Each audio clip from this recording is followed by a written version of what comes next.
Hello friends, नमस्कार दोस्तों। आज की स्टोरी बहुत इंटरेस्टिंग है। स्टोरी का नाम है ट्रू वेल्थ। ट्रू का मतलब होता है सच्ची, वेल्थ का मतलब होता है संपत्ति। इस स्टोरी के थ्रू आप नए वर्ड सीखेंगे, साथ में सेंटेंस के स्ट्रक्चर को भी देखेंगे। तो चलिए स्टार्ट करते हैं। वंस अपॉन अ टाइम यानी कि एक बार की बात है। There lived a very rich and wealthy man. There lived यानी कि रहता था, ओके। अ वेरी रिच यानी बहुत धनी, एंड और वेल्दी यानी कि धनवान, एक बहुत अमीर और धनवान व्यक्ति। इन अ बिग टाउन एक बड़े शहर में रहता था। यह सेंटेंस सिंपल पास्ट टेंस का है। यहाँ पे लिव्ड का यूज किया गया है जो कि लिव की सेकेंड फॉर्म है। He led a luxurious life. वह लेड अ लग्जूरियस लाइफ यानी कि एक ऐशो आराम की जिंदगी जीता था। He always boasted about his wealth to his friends and relatives. वह ऑलवेज हमेशा बोस्टेड यानी कि घमंड करता था या बताता था, अबाउट के बारे में, हिज वेल्थ उसकी संपत्ति के बारे में। वह हमेशा उसके दोस्तों और उसके रिश्तेदारों के पास घमंड दिखाता था। His son was studying in a distant city. His उसका सन बेटा, वाज स्टडिंग यानी कि पढ़ाई कर रहा था, स्टडी कर रहा था। यह सेंटेंस पास्ट कंटिन्यूअस टेंस का है। इन अ डिस्टेंट सिटी यानी कि दूर के शहर में। इन अ डिस्टेंट सिटी का मतलब हुआ दूर के शहर में। एंड और ही रिटर्न्ड वह वापस आया होम फॉर वेकेशन घर, फॉर वेकेशन यानी कि छुट्टियों में। उसका बेटा दूर के एक शहर में पढ़ाई कर रहा था और घर वापस आया छुट्टियों के लिए। द रिच मैन वांटेड धनी व्यक्ति, वांटेड यानी कि चाहता था, टू शो यानी कि दिखाना। शो ऑफ का मतलब होता है दिखावा करना या दिखाना। हम बोलते हैं ना वो बहुत शो ऑफ कर रहा था। टू हिज सन उसके बेटे को, हाउ रिच कितना धनी, हाउ रिच यानी कि कितना धनी। ही वाज वह था, वह अपने बेटे को दिखाना चाहता था कि वह कितना धनी है। बट लेकिन हिज सन वाजंट फाउंड, लेकिन उसका बेटा वाज नॉट नहीं था, फाउंड यानी कि शौकीन या फिर जानने का इच्छुक, कि एनी लग्जूरियस लाइफ स्टाइल यानी कि कोई भी विलासितापूर्ण जीवन के बारे में वह नहीं जानना चाहता था। हाउएवर हालांकि, द रिच मैन धनी व्यक्ति, वांटेड चाहता था, टू मेक हिज सन यानी कि उसके बेटे को रियलाइज करवाना चाहता था। मेक यहाँ के पॉजिटिव वर्ब के रूप में यूज होता है। जब हम खुद कुछ नहीं करते हैं, किसी को करवाना चाहते हैं, तो वहाँ पे हम पॉजिटिव वर्ब का यूज करते हैं। मेक हिज सन उसके बेटे को करवाना चाहता था, एहसास दिलाना चाहता था कि वो कितना अमीर है। दैट हिज लाइफ स्टाइल उसका जीवन शैली, लाइफ स्टाइल का मतलब होता है जीवन शैली। वाज एक्सट्रीमली का मतलब होता है बहुत ज़्यादा, रिच यानी कि बहुत, एक्सट्रीमली रिच यानी कि बहुत का जीवन शैली बहुत धनी वाला था। एंड दैट पुअर पीपल और लोग, गरीब लोग, सफर्ड यानी कि संघर्ष करते हैं, अलॉट यानी कि बहुत। वह अपने बेटों को दिखाना चाहता था कि उनका जीवन शैली बहुत एक्सट्रीमली धनी वाला है और गरीब लोग बहुत सफ़र करते हैं। ही प्लान्ड उसने प्लान किया, अ डे विजिट एक दिन की यात्रा, विजिट का मतलब यात्रा होता है, टू एंटायर टाउन पूरे शहर का, इंटायर टाउन यानी कि पूरे शहर का, टू शो हिम उसे दिखाने के लिए, the life of poor people यानी कि गरीब लोगों का जीवन। उसने एक दिन के यात्रा का प्लान बनाया ताकि वह गरीब लोगों के जीवन को दिखा सके। द फादर एंड द सन टूक a chariot and visited the entire town. The father पिता ने और बेटे ने, टूक यानी कि लिया, टेक की सेकेंड फॉर्म टूक होती है, और चैरियट यानी कि एक रथ लिया, और विजिटेड यानी कि यात्रा की, द इंटायर टाउन यानी कि पूरे शहर की दे वे रिटर्न होम वापस आए घर, वापस आए। आफ्टर 2 days 2 दिनों बाद, वे 2 दिन बाद वापस आए। Okay. The father was happy, पिता वॉज था, हैप्पी यानी कि खुश, पिता खुश था। दैट की हिज सन उसका बेटा, वॉज क्वाइट बेटा वॉज यानी कि था, क्वाइट यानी कि चुप या शांत था।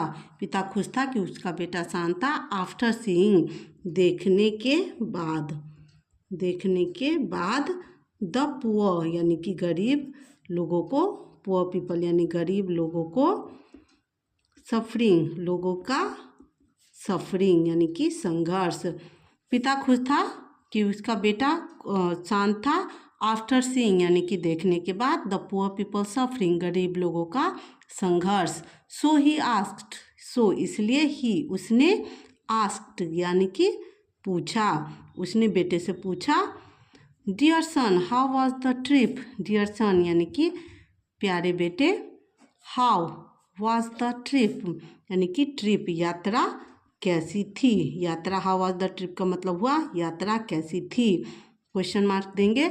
Did you enjoy it, did यानी कि क्या तुमने इसे एंजॉय किया।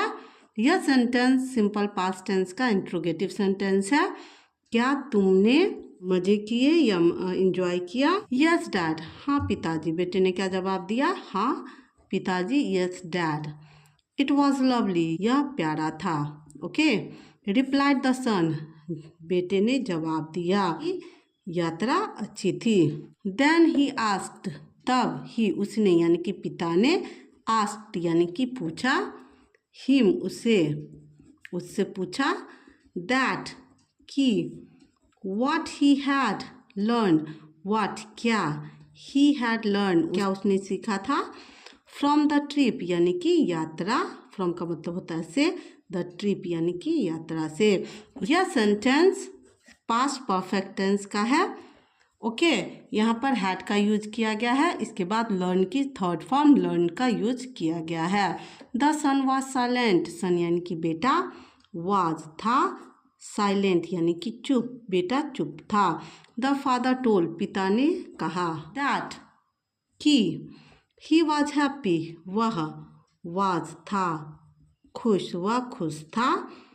दैट कि, यू हैड रियलाइज, यू तुमने, हैड रियलाइज्ड यानी कि अनुभव किया या सीखा। दैट कि, how the poor, how the poor people actually lived and suffered, कि हाउ कैसे गरीब लोग एक्चुअली वास्तव में लिव्ड यानी कि रहते हैं और सफ़र करते हैं और संघर्ष करते हैं।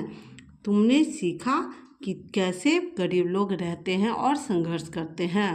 अब बेटे ने क्या जवाब दिया पिता को, नो फादर, नहीं पिताजी। रिप्लाइड द सन, बेटे ने जवाब दिया, नहीं पिताजी। ही एडेड, उसने जोड़ा यानी कि यह जोड़ते हुए बोला, we have only 2 dogs, we हमारे पास है, हमारे पास केवल 2 कुत्ते हैं। दे हैव 10 डॉग्स, दे यानी कि उनके पास 10 कुत्ते हैं। ओके 10 कुत्ते हैं। We have a big pool, हमारे पास एक बड़ा पूल है। इन आवर गार्डन, हमारे बगीचे में। बट लेकिन, दे हैव अ मैसिव बे, लेकिन उनके पास एक मैसिव यानी कि बहुत बड़ा, बे यानी कि झील है। विदाउट एनी एंड, ये बिना किसी अंत के। We have luxurious and expensive lights, we हमारे पास है लग्जूरियस यानी कि विलासितापूर्ण और एक्सपेंसिव यानी कि महंगे। एक्सपेंसिव का मतलब होता है महंगे। लाइट्स, लाइट है। इम्पोर्टेड फ्रॉम यानी कि खरीदे गए, बाहर के देश से खरीदे गए। फ्रॉम यानी से वेरियस कंट्री यानी कि विभिन्न देशों से खरीदे गए हमारे पास आर्टिफिशियल लाइट है। बट दे हैव, उनके पास है काउंटलेस यानी कि अनगिनत, स्टार्स यानी कि सितारे। लाइटिंग देयर नाइट्स यानी कि उनकी रातों को रोशन करते हुए। लेकिन उनके पास काउंटलेस अनगिनत सितारे हैं उनकी रातों को रोशन करने के लिए। वी हैव अ हाउस, हमारे पास एक घर है। On a small piece of land, on यानी कि पर, a small piece of land एक जमीन के छोटे टुकड़े पर हमारे पास एक घर है। बट लेकिन दे हैव अबंडेंट फील्ड्स, लेकिन उनके पास प्रचुर यानी कि अनलिमिटेड ज़मीन है। दैट गो बियॉन्ड द होरिजॉन, जो गो बियॉन्ड यानी से बाहर जाते हैं, होरिजॉन से बाहर जाते हैं, यानी कि इस तरह दिखते हैं कि जैसे कोई उनकी लिमिट नहीं हो। वी आर प्रोटेक्टेड, हम प्रोटेक्ट किए जाते हैं या कि सुरक्षित रखे जाते हैं। बाय ह्यूज यानी कि बड़े, एंड स्ट्रॉन्ग यानी कि मजबूत, वॉल्स यानी कि दीवारों से, अराउंड आवर प्रॉपर्टी, हमारे संपत्ति के चारों ओर के दीवारों से हम सुरक्षित किए जाते हैं। बट लेकिन they bond with each other, लेकिन वे एक दूसरे से जुड़े हैं। एंड सराउंडेड देमसेल्फ, और एक दूसरे को घेरे हुए हैं। विथ देयर फेलो बीइंग, उनके प्यार से। We have to buy food from them, we हमें हैव टू बाई यानी कि खरीदना पड़ता है, फूड भोजन, फ्रॉम देम उनसे, हमें उनसे भोजन खरीदना पड़ता है। बट लेकिन दे आर सो रिच, वे इतने अमीर हैं। दैट कि दे कैन कल्टिवेट यानी कि वे उगा सकते हैं, देयर ऑन फूड उनका खुद का भोजन, लेकिन वे इतने अमीर हैं कि वे खुद का भोजन उगा सकते हैं। The rich father was stern and speechless, the rich father अमीर पिता वॉज था, स्टर्न यानी कि स्तब्ध, एंड स्पीचलेस यानी कि निशब्द था, ऑन हियरिंग यानी कि सुनकर, हिज सन्स वर्ड्स उसके बेटे के शब्दों को, उसका पिता स्तब्ध और निशब्द था, उसके बेटे के शब्दों को सुनकर। फाइनली द सन एडेड, अंततः बेटे ने जोड़ा और बात बढ़ाते हुए कहा, डैड पिताजी, थैंक यू धन्यवाद, फॉर शोइंग मी मुझे दिखाने के लिए, हु इज़ रिच यानी कि कौन अमीर है, एंड हु इज़ पुअर और कौन गरीब है। मोरल ऑफ द स्टोरी क्या है? True wealth is not measured by wealth, true wealth यानी कि सच्ची संपत्ति, इज़ नॉट मेजर्ड यानी कि नहीं मेजर की जा सकती है, नहीं मापी जा सकती है, बाय वेल्थ धन के द्वारा, एंड प्रॉपर्टी और संपत्ति के द्वारा। असली संपत्ति धन और प्रॉपर्टी के द्वारा नहीं मापी जा सकती है। True wealth is created in good friendship, यानी कि सच्ची संपत्ति इज़ क्रिएटेड यानी बनाई जाती है, इन गुड फ्रेंडशिप यानी कि सच्ची दोस्ती में, एंड पैशनेट रिलेशन यानी कंपैशनेट का मतलब होता है दयालु, यानी कि दया रखनी चाहिए हमें अपने रिलेशंस में, एंड रिलेशंस संबंधों में, यानी कि सच्ची संपत्ति अच्छे दोस्तों और सच्चे रिश्ते में ढूंढी जा सकती है। If you enjoyed this video don't forget to like, share and subscribe to our channel. Thank you for watching.